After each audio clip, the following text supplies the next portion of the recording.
Encore une énième nuit sanglante, que des massacres, des familles entières ont été tuées. Il y a eu un bombardement dans une école qui abrite des déplacés à l'est de la ville de Gaza. Il y a eu 13 morts, une seule famille. Pareil à Nuseirat, une seule famille de la famille Nassar a été bombardée et prenait refuge dans une station de service. Au nord de la bande de Gaza, à Jabalia, une famille entière, la famille Mgayed. Malheureusement, 8 personnes ont été tuées et la maison a été détruite. C'est la même chose, même scénario à Deir el-Balah. La famille Abu Samra, toute la maison a été détruite. Il y a eu 13 morts malheureusement.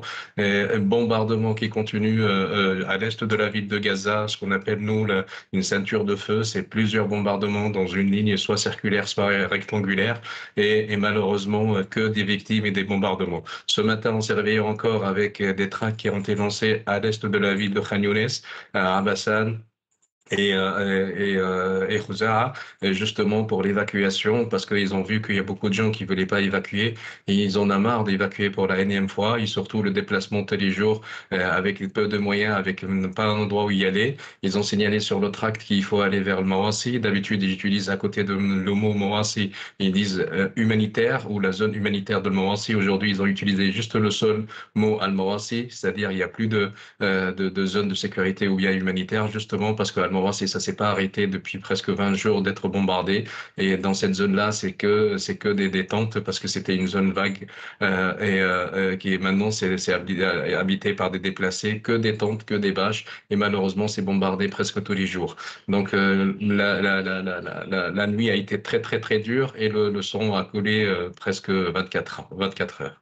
Voilà une population qui en a marre d'être déplacée, vous le disiez, depuis des mois maintenant, une population qui est très affaiblie, malgré les modestes promesses de Benjamin Netanyahou au sujet de l'aide humanitaire. Cette population, elle manque de tout. Quels sont les besoins les plus pressants aujourd'hui? Le plus important, c'est arrêter la guerre, parce que nous donner à manger, à boire comme des moutons pour qu'après on soit égorgé, on préfère pas. On veut vraiment que la guerre s'arrête, premièrement. Après, concernant l'aide humanitaire, bien sûr, on a besoin de la nourriture, on a besoin de l'eau, mais surtout, on a besoin de médicaments, de soins médicaux.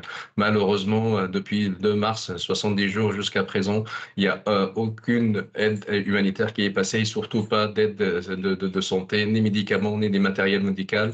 Le système de santé a été anéanti, soit les hôpitaux ils ont été attaqués. Et hier soir, ils ont attaqué l'hôpital indonésien, ils ont bombardé le générateur. Donc maintenant, l'hôpital est hors service parce qu'il y a il y a plus d'électricité à fournir. D'autres hôpitaux, ils ont bombardé aussi l'hôpital européen il y a une semaine à peu près. Il est sorti de service. Même les ONG qui travaillent et qui opèrent sur la bande de Gaza et qui ont fait des hôpitaux de campagne pour secourir un peu la population, ces ONG-là aussi sont privés d'aide humanitaire et de matériel. Donc, les besoins vraiment, c'est faire arrêter la guerre, donner à manger, à boire et surtout soutenir le système de santé.